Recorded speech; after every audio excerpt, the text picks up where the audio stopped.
tracks, stats, and facts.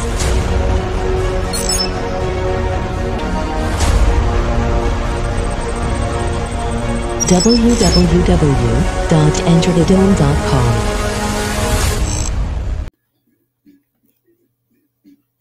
Good people, what's going on? Welcome to the Dome Podcast, episode 18, man. Happy Thursday.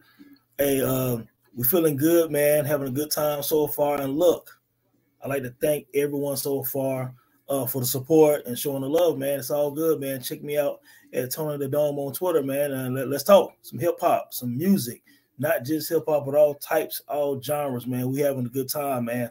So check it out. Now we are going to do something that's very tough. When we talk about the culture and we match up two epic and legendary albums, man, at a moment in time, man, that we just can't forget about, man. It's more than just nostalgia. This is Ali versus Joe Frazier, man. This is the one when they almost died when they both went back to the corner in the 13th, 14th round or whatever.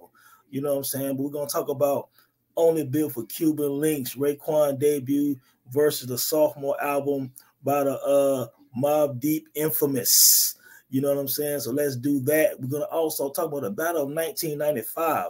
So look, before we even get to Cuban Linx and the Infamous, because it's not a versus, but sort of kind of we'll talk about the albums in totality and even match some of the songs up like a few of my other episodes. But let's talk about 1995 real quick.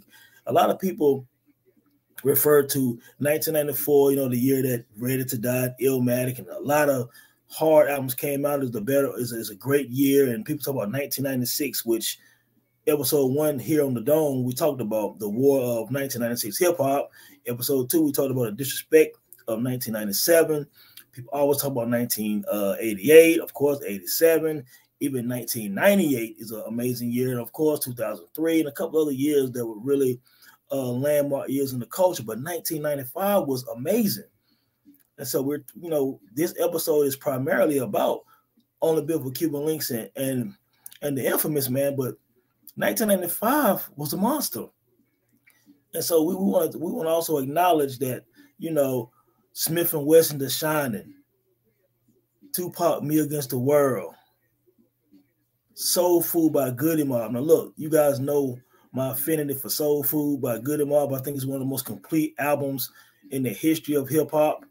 I think that from intro to outro, it is a picture-perfect album of Southern hospitality, of Southern culture, of Southern just the beliefs in spirituality, in the food, just everything about the South, man. Goody Mob Soul Food embodies that. And I would put Soul Food up against any album. You know, I would also say it's probably the second or third best album in the Dungeon family. It can match up against any Outkast album. You know what I'm saying? We also talking about the 1995 Return of 36 Chambers with Old Dirty Bastard. We're talking about Bone Thugs E 1999 Eternal. And I'm going to tell you, that is an amazing album, man. Bone Thugs, man. You know, and shout out to Bone Thugs because when they performed on 95 Source Awards, they didn't get the love they deserve because they kind of caught up in the middle of the East Coast, West Coast, and things of that nature. We also talking about Liquid Swords by the Jizzle. Album that some people think is one of the most lyrical and darkest albums in the history of the culture. You know what I'm saying? 1995, we're talking about Not About Nature's Poverty Paradise. If I'm not mistaken, you can fact check me on this.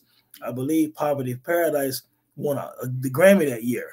You know what I'm saying? So we're talking about that. We're talking about Kool G Rap 456, which we know Kool G Rap, and I've talked about him on Twitter several times over the years as being the father of so many styles. And Kool G Rap being Queens is definitely one of the fathers of Mobb Deep. You know what I'm saying? He's definitely an influence on Ray and Ghost. You know what I'm saying? As far as like in the mafia gangster type of East Coast rap, G Rap is the father. And 456 is that mid-90s continuation of what he did on, you know, early in his career in the late 80s and early 90s with DJ Polo. So, I mean, we know what G-Rap has done, so you got to look at that. You got to also look at who else? The Dog Pound came out in 1995. And when you follow the Chronic, when you follow Doggy Style, when you follow, you know, just the run that Death Row had in the early 90s, And then, you know, Daz Dillinger was also under Dr. Dre, being mentored by Dr. Dre. We're not going to get into that production thing. I've already shown you the facts about Daz Dillinger, and he also has finally told the truth on one of his YouTube videos that Dre showed him the ropes. I think he assisted on like one song on the Chronic. So that whole Daz did the Chronic. No, Daz didn't do the Chronic. Dr. Dre did. Daz didn't do Doggy Style. Dr. Dre did. But Daz did a great job on Dog Food. Amazing songs on there. He did an amazing job on some of the tracks on I believe Above the Rim soundtrack. So shout out to Daz. The Dog Pound album came out, and of course the New York joint they had on there with Snoop, and then, you know, the rumors of Biggie calling the radio station and saying y'all gonna let them do that, and then they shot up the trailers. You know what I'm saying? So anyway, that was another big impact. AZ had Do or Die. You know what I'm saying? Of course, last year I believe he did the part 2. It had some good tracks on there. I really like the track with Conway and Lil Wayne. And Lil Wayne got off on that joint. You know what I'm saying? But yeah, Do or Die was a 1995 joint. Of course, we know the history of AZ. He had a dope career, more of an underground career, but found some success with Do or Die, and then affiliation with Nas and the Firm and things of that nature. Jamal, Last Chance No Breaks, came out that year. I really love Jamal. He was kind of the young red man. 8Ball MJG came out that year. Oh man, just the Far Side came out with their second album with a lot of tracks produced by the late great Jay Dilla. Shout out to Jay Dilla. You know what I'm saying? So yeah, 1995 was a crazy year for hip hop, and of course, right there close to the top of the totem pole was Only Built for Cuban Linx and Infamous. Just real quick, some backdrop. A lot of people, well, it's common knowledge now, but at some point, a lot of people thought that the Infamous was Mobb Deep's debut album, and it was not. You know what I'm saying? The Infamous is their second album. So, you know, that's just one of the things that people really thought was the case, but it's not. Juvenile Hell is their first album. They were a little younger. By the time the Infamous was being in production, Q-Tip from A Tribe Called Quest was pretty much the executive producer. Q-Tip from A Tribe Called Quest heavily influenced the Infamous. Listen to the drums on the Infamous versus listen to the drums on Juvenile Hell. Havoc is on record saying that he was influenced by Q-Tip. Q-Tip gave them a lot of jewels in the studio. He produced several tracks on the Infamous, you know what I'm saying, and assisted with the sound and the vibe. He QB'd, you know what I'm saying, quarterback the Infamous album. So shout out to Q-Tip, which Q-Tip is trending today. As me and one of the homies on there was showing a lot of love. We did a few posts and threads on Q-Tip, which is kind of funny that Q-Tip is heavily involved in the Infamous, and that's this episode tonight. But yeah, Q-Tip deserved his flowers. And you know what I'm saying? So yeah, his influence on Mobb Deep and during the Infamous and after the Infamous is very prevalent. You know what I'm saying? Now, with Raekwon and Ghostface Only Built for Cuban Linx, you know, we're coming out to 36 Chambers legendary. We're coming out to Tikal and things of that nature. So you're coming strong in 1995 with several albums from the RZA. You know what I'm saying? We're talking about the Liquid Sword, Return to 36 Chambers, and Only Built for Cuban Linx coming out in the same year. Now, if you think about it, you could surmise that no producer in hip-hop history had a year like 1995 with the RZA. I don't even think now you can compare the RZA run, of course, from 93 to 97 to DJ Premier's run, you know, Q-Tip, Kanye run, you know what I'm saying, Dr. Dre from NWA to Chronic to Snoop and stuff like that. But in 1 year, what the RZA did was absolutely amazing. And so we're going to talk today about the battle of 1995. Only Built for Cuban Linx versus the Infamous. Now let's go. Let's look at what we have here. Now, of course, there will be some skits and things of that nature to throw the grading the scale off somewhat, but we'll talk about that, and we'll do like we've done on previous episodes, where we'll have to omit that, add in the bonus tracks, or do what we have to do to make it as even and fair as possible. But it's all for fun and good conversation, so let's dig right into it. When we look at Only Built for Cuban Linx, track 1, Striving for Perfection, is really more or less like the intro, like a skit. They're talking about just kind of trying to get out the game, man, get into this music game, get out the streets, and it's a dope joint. But that's not a song, so we're gonna have to use Knuckleheads featuring Ghostface and You God to compete against the start of your ending for the first side. Now look, I posted up here. Hopefully you guys can see it. Again, it looks pretty big on my screen. If you can see my form here with the both albums on it, that's great. If not, you kind of know the track list, and we're going to talk about the songs anyway. You can also enlarge the screen or pull it up on Google or something like that. I'm not sure what's the best way if you want to look at it that way with the brother. But Knuckleheads versus the start of your ending. Now, let me tell you something. Again, this is Floyd Mayweather versus Abju. I mean, whatever. It's a title fight.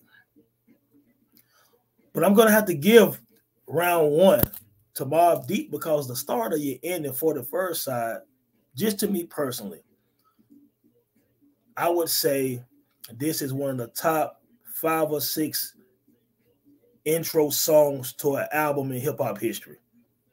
It sets the perfect tone and the perfect mood for the infamous album. Now, Knuckleheads follows Striving for Perfection. Perfect. It's a great first song, introductory song to an album. You know what I'm saying? I love it. You guys got off. Ghostface got off. Ghostface is the co-star. You know, Cuban Linx is like a movie. You know what I'm saying? And, you know, Rills is like the director. Rick Quan is the main character. And Ghostface is the co-star. You know what I'm saying? And Ghostface definitely represented throughout the entire album. He did it on Knuckleheads.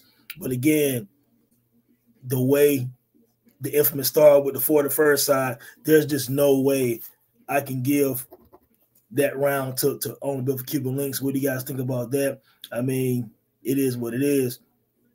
Now, track 2 is a reverse now. Now for the infamous, it's the infamous prelude. You know what I'm saying? So, I mean, Knowledge God is the next song. So Knowledge God is going to actually have to go against Survival of the Fittest. Now, remember a few episodes I talked about sequencing is everything when we're doing like competition with albums.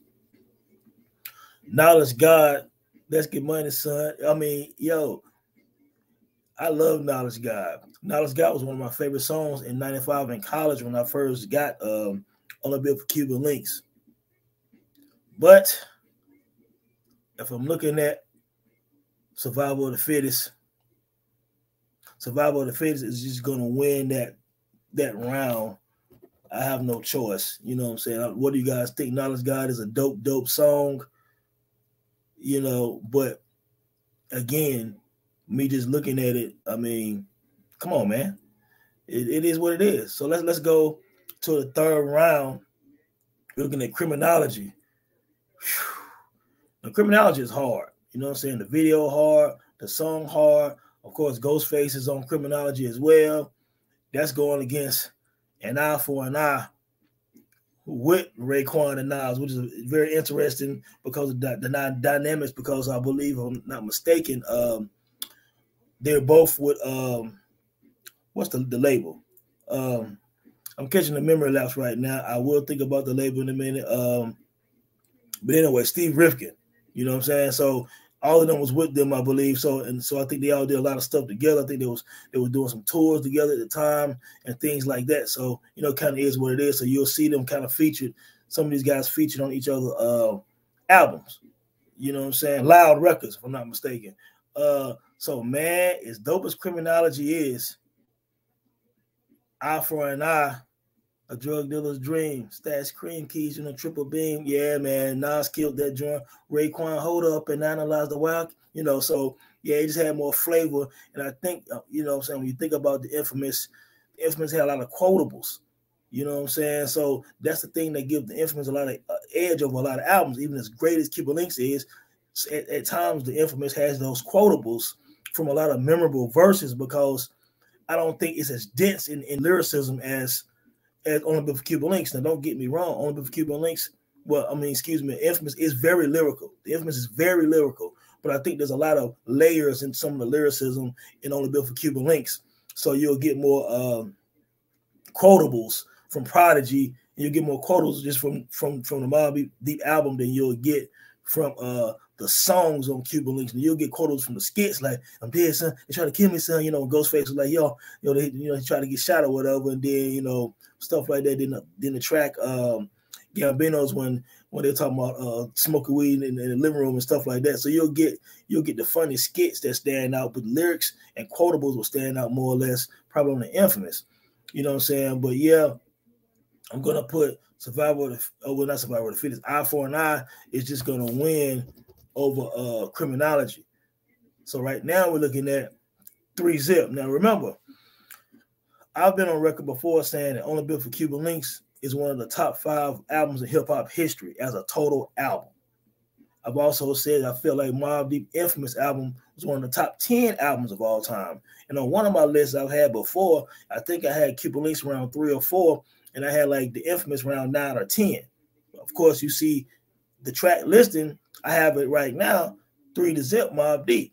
Because again, I have The Start of Your Ending, Survival of the Fittest, and Eye for an Eye over Knuckleheads, Knowledge God, and Criminology. Now, those can sway either way. You know what I'm saying? Depending on what kind of fan you are. A big Wu-Tang fan might give, 2 or 3 of those rounds to Raekwon. You know what I'm saying? I'm trying to be as objective as possible because I actually love the Wu-Tang Clan and I love the Mobb Deep Foundation about the same. You know what I'm saying? So there's no bias in this what I'm doing.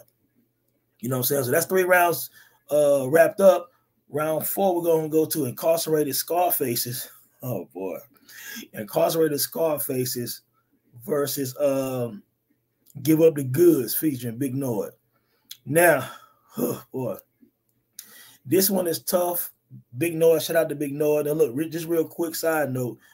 During this time in the mid-90s, Noyd has, and Mobb Deep, it's not a secret that they have people in North Carolina, so does Nas. Well, some of my fam was really cool with some of the Mobb Deep guys, and I was in school, and Big Noyd was hanging out with some of my cousins, and they came down to UNCG, A&T when I was in school, and Big Noyd actually stayed at my crib one night, man. We drinking, smoking, listening to Mobb Deep, you know what I'm saying? He also had a tape, and he had like 2 or 3 tracks from Nas. It was written on it. You know what I'm saying? Like, no doubt, he had a couple of songs, and he was so proud and stuff like that, and I think that's him talking in the background. Shootouts. I think he told me that. You know what I'm saying? So that was just a little nugget, man. He kicked it with us, him and some of the infamous mob guys for that weekend, man. It was wilding, man. It's crazy. You know what I'm saying? But yeah, man, Give Up the Goods is a dope song, but I'm gonna have to give that round to Raekwon and Incarcerated Scarfaces, man, because I think that's just a street anthem. It was the perfect song for Raekwon to kind of show his lyrics, but also banging beat and the video, the imagery, everything like that. I mean, it was just dope, man. You know what I'm saying? So, and Incarcerated Scarfaces is like that. You know what I'm saying? So I'm going to give that round to Raekwon and Cuban Linx. As we move down to the next round, it is Only Built for Cuban Linx song Rainy Days. Rainy Days with Ghostface again and Blue Raspberry against Temperatures Rising. See, you see what I'm doing here, people? We're talking about Ali and Frazier, like I said. Man, look at this. Rainy Days versus Temperatures Rising, featuring Crystal Johnson. You throw that corn up, man, it's like, wow. You know, I absolutely, you know what I'm saying, like, put it in the comment section what you guys think, man. Rank these songs yourself also, man. I'm interested to see what other people think, man. You know what I'm saying? But Rainy Days against Temperatures Rising. I'm gonna go with Temperatures Rising, man. Right now I got a 4-1. I'm gonna go with Temperatures Rising, man. I just think the feel good is I think it banged just a little bit more than Rainy Days. Now Rainy Days remix, that's something different. Because Rainy Days remix to me, if it was on the actual album, it would be like a top 2 or 3 song on Built for Cuban Linx. And I think it would best a lot of the songs on the Infamous, to be honest with you. That Rainy Days remix is incredible. You know what I'm saying? Like, it is incredible. You know what I'm saying? But I'm going to give that one to the Mobb Deep. You know what I'm saying? So we had 1, 2, 3, 4, 5. Yeah, so now we're going to go to round 6. Guillotine Swords, featuring Ghostface, Inspector Deck, and the Jizzle versus Up North Trip. Now, you know, look, I love Up North Trip. That's one of my favorite songs on on the Infamous, but it just doesn't have nothing for Guillotine Swords to me. Even though Up North Quick Trip is a dope story, it's definitely talking about, man, your people's getting locked up, man, and you missing them, you showing love to them, but you know that if you're in them streets or whatever, you're going to have that, you're going to do that trip up north. You know what I'm saying? There's no escaping if you're deep enough in them streets. But that Guillotine Sword is just one of them Wu bangers, Wu posse cuts. And we know one thing about Wu-Tang. Whenever they decide to put multiple clan members on a song and their internal posse cuts, they probably got about 10 of them, you know what I'm saying, on throughout their albums, they don't miss. You know what I'm saying? It's definitely a slam dunk, man. So I got a 4-2, the Infamous, going into round 7. Now, again, people take in consideration that we have some skits and stuff like that in the intro to Cuban Linx was Striving for Perfection. It's not a song. Now, Can It Be So Simple, the remix, featuring Ghost again as the co-star, against Trife Life. Just another day. Before this, I'm still short is where I get my dough at. Trife, yeah, man. The Trife Life, man. Or was those the wrong lyrics of Trife Life? I don't know. But anyway, I really like Trife Life. It's a very dope song, man. But Can It Be So Simple is just gonna win that one, man. I just think it's a dope song. You know what I'm saying? Yeah, I think I was saying the wrong lyrics to Trife Life, but nevertheless, just excuse that. Anyway, it's a dope song, but Cuban Can It Be So Simple is gonna win that. All right, now the next joint is Shark Niggas. It's a skit. Everyone know what that's about. The skit is about people biting the style of Wu-Tang, you know what I'm saying? And they also talked about Biggie biting Nas album cover on here, a bit of Nas shit, you know what I'm saying? They were popping off like, look, I don't want nobody to sound like me. You know what I'm saying, on no record, whatever, you know what I'm saying? So that's kind of popping off, and then we know Biggie end up retaliating on kicking the door on Life After Death, you know what I'm saying, kind of addressing this situation with Ray and Ghost and Nas and J. Rue, the Damage, and everyone else on kicking the door, you know what I'm saying? And it kind of started from the Shark Niggas. Nas also talked about this on Last Real Nigga Live on Godson when he said, about my Biggie Wars. You don't know about my Biggie Wars. Who you thought kicking the doors for? But that's my heart. And he talked about how Raekwon told him Big was biting his joint, and Big told him Raekwon was biting his joint. You know what I'm saying? So then he said, I borrowed from both them niggas. Jigga started to flow like us and hit what ain't no nigga. You know what I'm saying? So, I mean, all of this stuff is kind of tying in, you know what I'm saying, to Nas and Biggie having a secret little battle. But a lot of it started right here with Wu-Tang. You know what I'm saying? And Nas and Wu-Tang were very close. And as a matter of fact, here in 2022, Nas and Wu-Tang just announced that they have a tour going on, for this fall, if I'm not mistaken. So it's all relative, man. You know what I'm saying? All this stuff kind of ties in together, leading into Ice Water featuring Capadonna and Ghostface. Ice Water against QU Hectic. Now, I'm going with QU Hectic. I opened my eyes to the streets where I was raised as a man and learned to use my hands for protection. Throw my blows in doubles. I'm coming from Queens, carrying guns and couples, and wild and QU soldier from left rack to walk away. I mean, yeah, maybe it's just me because I know, again, like I said a few minutes ago, Mob has the more quotables because this is Prime Prodigy, really against Prime Raekwon. So I personally would give Prime Prodigy a little edge with Prime Raekwon. But that's just me. Not saying he's the better MC overall. That's for you guys can debate that. Is Prodigy a better MC than Raekwon? Well, we know as far as the Ghostface co-starring on this album, but we know Ghostface is a better overall MC than Havoc is, even though Havoc is very dope and Havoc represented on the Infamous album. But, Ghostface is just a more dynamic MC than Havoc is. But Raekwon and Prodigy is kind of evenly matched up in 1995. Both of them was dope. They was in a bag in their prime, you know what I'm saying? But I would give Prodigy kind of the edge. But yeah, man, I would take QU Hectic over Ice Water, even though I think it's very, very dope and I think it's kind of close. You know what I'm saying? Now, Glaciers of Ice. Glaciers of Ice with Master Killer and Ghostface again against Right Back At You with Ghostface and Raekwon and Big Noah. So that's a perfect matchup. You know what I'm saying? So Glaciers of Ice has Raekwon, Ghostface, Master Killer, and Right Back At You has Ghostface, Raekwon, Big Noah with Mobb Deep. I'm going to go with Glaciers of Ice, but trust me,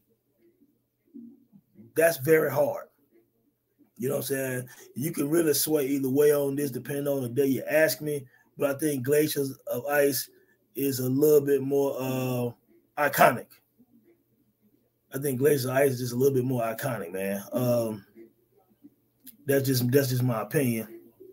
Now, Verbal Intercourse is next up, featuring Ghostface and Nas, and everybody knows Through the Lights, Camera, Action, Glimmer, Glitter, and Gold, Let Them Fold the Scroll, Plans, Stampede the Globe, When I Deceased. We know Nas' Verbal Intercourse has been praised as one of the greatest verses. Verbal Intercourse is a legendary song. Ghostface got off on it, Raekwon got off on it, and Verbal Intercourse is going up against Cradle to the Grave. Cradle to the Grave is dope. They had a prelude to it, then the song.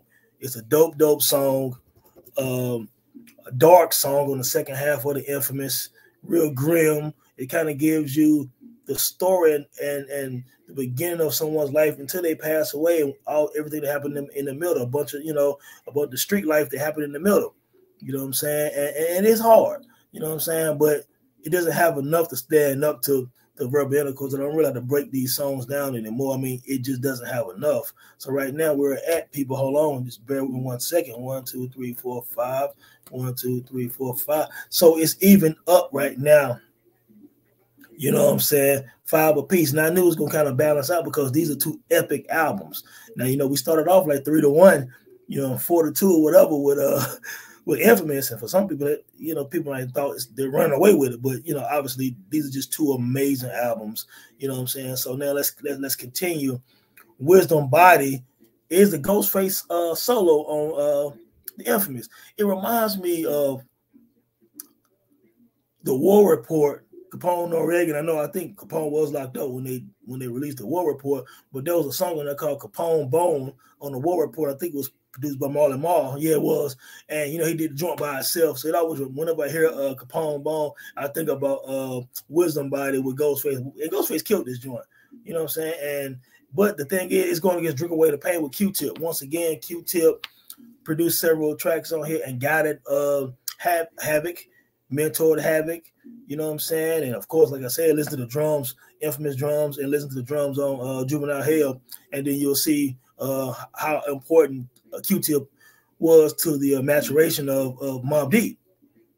But at any rate, Drink Away the Pain, Prodigy, and Havoc would actually use liquor, different types of liquor in their rhymes. You know what I'm saying? About drinking away the pain of whatever, the drinking away of street life, losing people, whatever. Q-Tip actually flipped it and used and talked about clothes. Tommy Hill was my nigga, whatever. So his whole verse was about clothes. You know what I'm saying? I remember an interview with Prodigy and Havoc. They're like, yeah, they didn't know what Q-Tip was talking about when he was rhyming that at first, because they're like, but we talking about liquor, dog, and you talk about some clothes, you know what I'm saying? But that was just the genius of Q-Tip, man. He's gonna do something a little different, you know what I'm saying? And it worked, you know what I'm saying? It ended up working. It was a dope song, man. And Drink Away the Pain is probably one of the best songs on the Infamous. You know what I'm saying? It aged gracefully. You know what I'm saying? So you got to give that over Wisdom Body. You know what I'm saying? So that's just kind of what it is, man. As we continue, we have Spot Rushers on the bill for Cuban Linx versus well, and the seating is a little off right now, but you have Spot Rushers against Shook Ones 2. Now, obviously, Shook Ones 2 wins that because Shook Ones 2 is pretty much the best song on Infamous. Shook Ones 2 is probably, in terms of street bangers, Shook Ones 2 is a top 5 street banger in hip-hop history to me. I mean, it's one of the hardest beats in the history of hip-hop. As a matter of fact, Mobb Deep probably have 2 of the top 10 street, like hardcore street banging songs with Shook Ones and Quiet Storm. You know what I'm saying? And again, it doesn't really take much to know that the first time you heard Shook Ones and that damn beat drop, it is what it is. I mean, I just think that everyone was mesmerized by Shook Ones, especially everyone on the East Coast when they first heard it. It's legendary. It still sounds great to this day. It's probably a magnum opus song. You know what I'm saying? Like, that's the one. You know what I'm saying? So as much as I like spot rushers. I mean, they're just gonna lose that. So now this is where, you know, the amount of songs make a difference. And again, like I said, this is more or less for fun for you to see which album you think overall is the dopest. But as you come down the stretch, now you see the last song on, we can use Shook One's One as a bonus track for the infamous, for the sake of this verses. But Party's Over with Big Noah actually is a very dope song. You know, Party's Over is a song that's often overlooked on the infamous album, but I actually, over the years, learned to really appreciate Party's Over a lot more. It's a very dope song. It just happens to be going up against Ice Cream. Watch these rap niggas get all up in your gut. You know what I'm saying? Like, I mean, it's Ghostface, Method Man with the legendary hook, which Method Man was known to do a lot of the hooks and write a lot of the hooks for Wu-Tang. It's another legendary hook. Capadonna on it as well. Ice Cream video. Ice Cream is one of the singles when Cuban Linx came out. It's a big song. It's probably one of the biggest songs in the Wu-Tang legacy. And it's just gonna win. You know what I'm saying? So we have 1, 2, 3, 4, 5, 6, 7. 1, 2, 3, 4, 5. So I had it at this point, like kind of 7-6. It looked like 7-6 at Mobb Deep at this point. But this is the part where it gets a little murky a little bit, because even that's all of the songs for the infamous, and it kind of happens this way sometimes. But I still have Wu Gambino's Heaven and Earth and North Star. So this is the problem right with this. Wu Gambino's is another one of the legendary posse cuts for Wu-Tang Clan with Ghostface, Method Man, RZA, and Master Killer. I like Wu Gambino's. Not only is it one of my favorite Wu-Tang songs in general, but the talking and the skit and stuff at the beginning, they just always like, he's like, man, you ain't smoking in here no more, man. You know what I'm saying? Like Raekwon, man, he's always just so laid back, like, man, you ain't smoking in my crib no more. You know what I mean? Whatever. You know what I'm saying? But Wu Gambino's, I would say, is one of my top 5 like collaborative songs by Wu-Tang Clan. And I would say that Wu Gambino's is probably better than over half of the infamous. You know what I'm saying? I might put Survival of the Fittest, Eye for an Eye, Shook Ones, and Temperature Rising maybe over Wu Gambino's, but that's it. You know what I'm saying? Like, it would beat out the other, 12 songs, 11, 12 songs on Infamous to me. Heaven and Earth, I think, was the first actual song from Cuban Linx. I think started being on mixtapes in late 94. You know what I'm saying? So what do you believe in? Heaven or hell? You don't believe in heaven because you're living in hell because it's your life. And they had a video to that too. You know what I'm saying? And Heaven and Hell will match up against, most songs on the Infamous also. So as you can see right now, I had it 7-6 before these last 3, and this is kind of hard for me to, there's no other songs on the Infamous. But just for conversation purposes, like I said, you got the Wu Gambinos, you got the Hell on Earth, and now you have one of the best endings to a rap album that I remember hearing, and that's the North Star. It's an epic. It sounds epic. It sounds like the finality of a great monumental album. It sounds like the end of a movie. It just sounds. It's you can't conclude nothing better than North Star. I would say that North Star, by Raekwon on Cuban Linx, is a top 10 outro song in hip hop history. I would say it's a top 10 outro in hip hop history. It be the Wu-Tang production. I mean, it's walking around the ring with the belt in your hand, man. It's the victory lap. And I think that when I'm looking at the Infamous and Only Built for Cuban Linx, obviously can go either way in terms of like which one you think is the dopest album. Looking at the way I'm doing it today, I would give Cuban Linx a slight edge, even though I had it 7-6. I think I had a 7-6 with Infamous edging into these last 3 tracks. It's like Infamous ran out of heat. They ran out of tracks. They should have put some more songs on there against Cuban Linx. And I'm joking, but I just think with the Wu Gambino's Heaven and Hell and the North Star, it would give it a slight edge they almost are even albums. You know what I'm saying? So if you like Mobb Deep a little bit more, you'll pick the Infamous. If you like Wu-Tang a little bit more, you'll probably pick Cuban Linx. I think that Cuban Linx is bigger.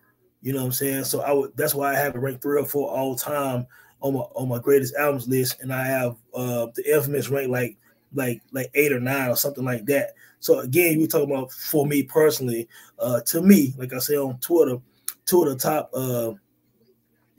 10 albums of all time in hip hop. So I mean, with that being said, there is no loser, but it's always interesting to see how songs match up against each other and things of that nature. RZA again was on a legendary run.